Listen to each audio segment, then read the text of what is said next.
Buenos días, amados hermanos y hermanas. Pues como siempre se les saluda cariñosamente en el nombre del Señor. Y asimismo les damos la bienvenida a nuestros hermanos y hermanas y visitas también que nos alegan hoy con su presencia. Como ven ustedes ya en la pantalla, tenemos un título para este sermón que les he preparado, en el cual queremos compartirles las maravillas de nuestro Señor para nuestra vida de fe. ¿Qué tienes para resistir las pruebas y las tentaciones de tu vida cotidiana? Esa es la pregunta que hoy tienen que recordarle como título de este sermón. Y como se fijarán ustedes, es una pregunta abierta. Abierta porque queremos preguntarle al creyente y al no creyente. Aquí en el texto que vamos a utilizar hay una pequeña error de digitación, pero no importa porque Santiago en el capítulo 1 del 12 al 27 vamos a estar viendo como texto. En el contexto de este mismo libro de Santiago, que es una epístola universal porque está dirigida a todos los creyentes de la iglesia del primer siglo, que estaba extendida por las diferentes partes del territorio del Imperio Romano. Es una epístola universal entonces, porque va para todas las iglesias, es útil en todos los tiempos. Les digo también que Santiago es quizá el único libro que tiene las características de ser del género literario de la sabiduría del Nuevo Testamento. Es un libro muy enriquecedor para todos los que flaqueamos en nuestra fe. Como decía el himno que acabamos de cantar, si flaquea mi fe, tú me sostendrás. Qué hermoso el libro. Ese se anticipaba en decir lo que hoy les quiero decir. Si es que flaqueara mi fe, tú me sostendrás. ¿Por qué? Porque tu amor es incondicional. Entonces, hermanos,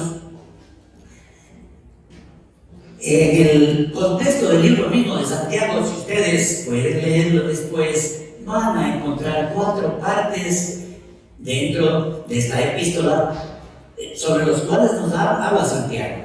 La primera parte, que es la que nosotros vamos a estarnos refiriendo, y tiene que ver con las naturaleza de la fe, es decir, con las clases de fe que pueden haber.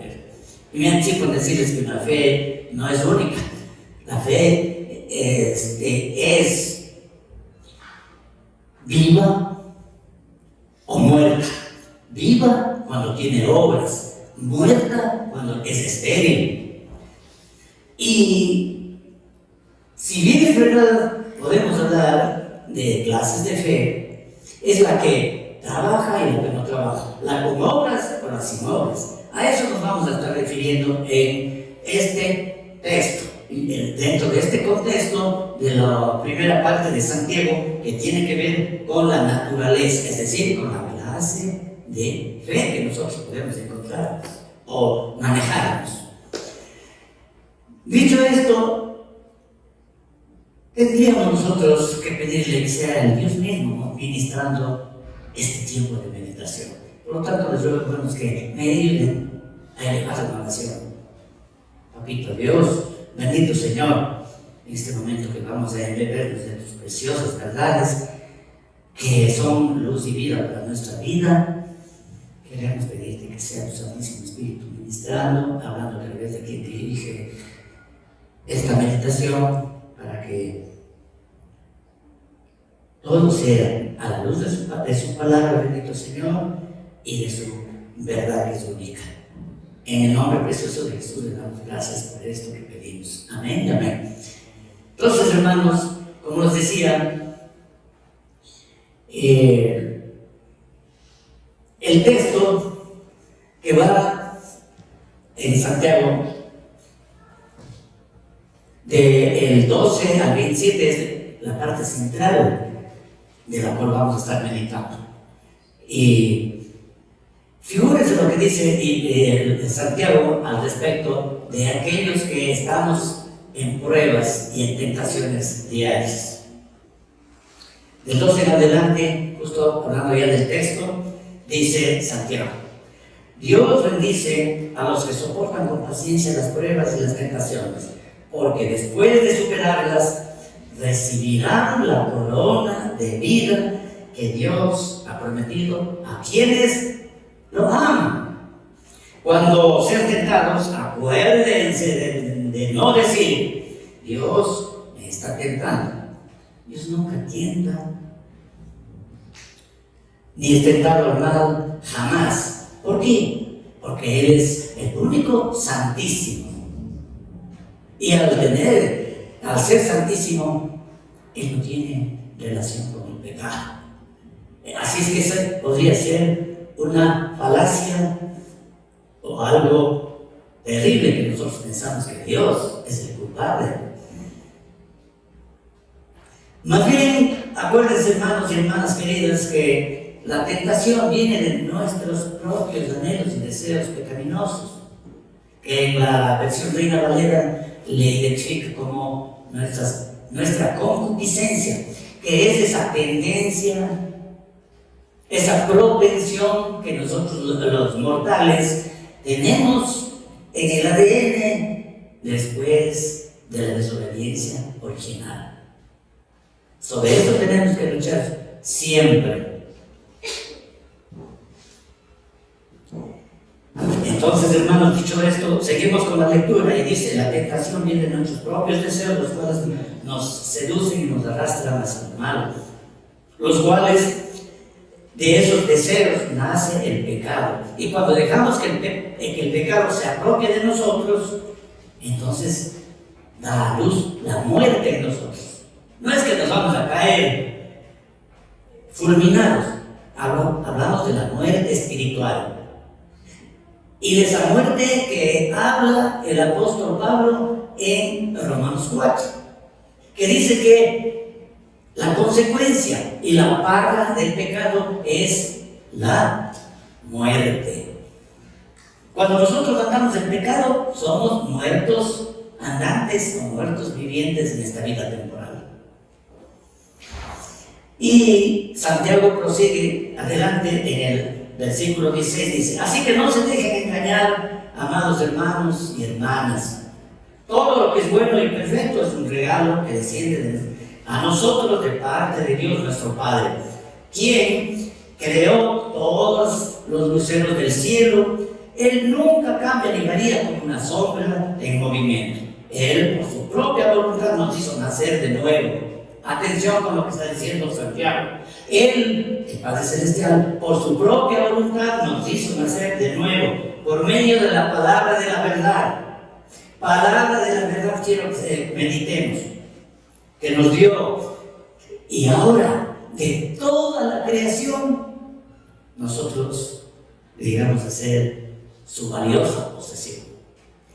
Este verso, cuando leí para prepararles este mensaje, me encantó, porque tiene una relación muy directa y es justamente como lo que dice la palabra en Juan 3:16 e inclusive Juan 17, que dice: Él por su propia voluntad. Ahí entraría: porque tanto Dios amó al mundo que envió a su unigénito Hijo para, ¿saben ustedes para qué? ¿No? Para dar su vida, para que todo aquel que en Él crea sea salvo, no se pierda, dice más, y más bien tenga vida eterna. Por ello es que la palabra de la verdad está hablando del verbo aquí, Santiago. Él es la palabra. Y ahora, como decía el hermano Lucho, hoy tenemos por gracia esa condición de ser justamente la valiosa posesión de Dios. No por méritos de ninguno, sino porque así lo dispuso Dios en su infinita misericordia para con nosotros. Entonces, hermanos, si todo esto nos bendice y nos pone en una condición tan favorable, ¿por qué no escuchar y obedecer a Dios? ¿Por qué no tener fe, una fe viva? Mis amados hermanos y hermanas, quiero que entiendan lo siguiente. Todos ustedes deben ser rápidos para escuchar, lentos para hablar, lentos también para enojarse. ¿Por qué? Porque el enojo humano no produce la rectitud que Dios desea. Así que quiten de su vida todo lo malo, todo lo inmundo, y acepten con humildad la palabra que Dios les ha sembrado en el corazón, porque la palabra tiene poder para salvar su alma. Es obvio, la palabra es vida. Cuando nosotros escuchamos la palabra y obedecemos la palabra, andamos en vida.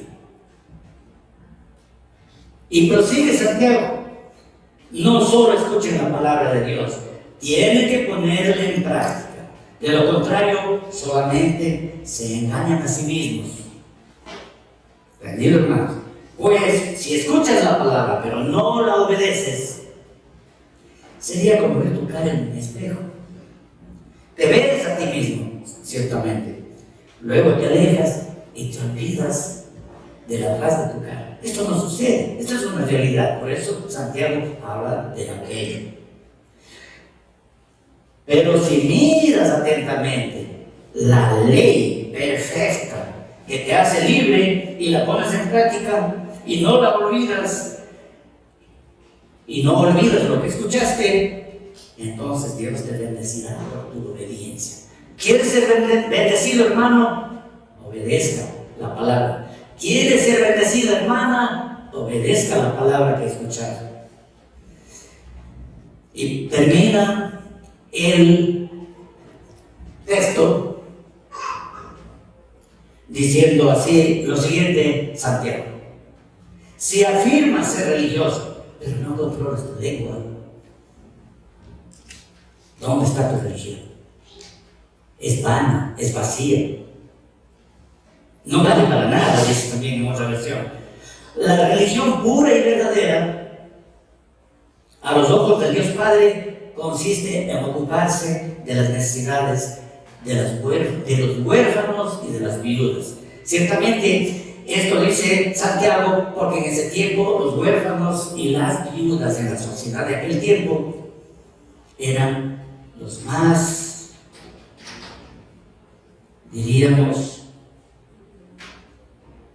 apartados de la sociedad, marginados y olvidados. Cada quien vivía, porque esta es una amonestación también para esos creyentes de la iglesia primitiva que no daban cabida en su corazón ni atención a este sector y fragmento de la sociedad. Pero con el permiso de ustedes y primero de Dios, yo podría decir este versículo último que acabamos de leer en mis palabras, tratando de decir lo que dice Santiago. La religión pura y verdadera, de hermanos y hermanas, es aquella que se ocupa de los más desvalidos. Ese debe ser nuestro. ¿Y quiénes son los desvalidos? Pues, hay una cantidad de desvalidos que andan como ovejas sin pastor en el mundo porque no tienen conocimiento de la palabra de Dios, porque han entrado en el pecado y no pueden salir, etcétera, etcétera. Ocuparse entonces, primero, de los desvalidos y segundo, de no dejarse contaminar. En esto concluye justamente el apóstol Santiago.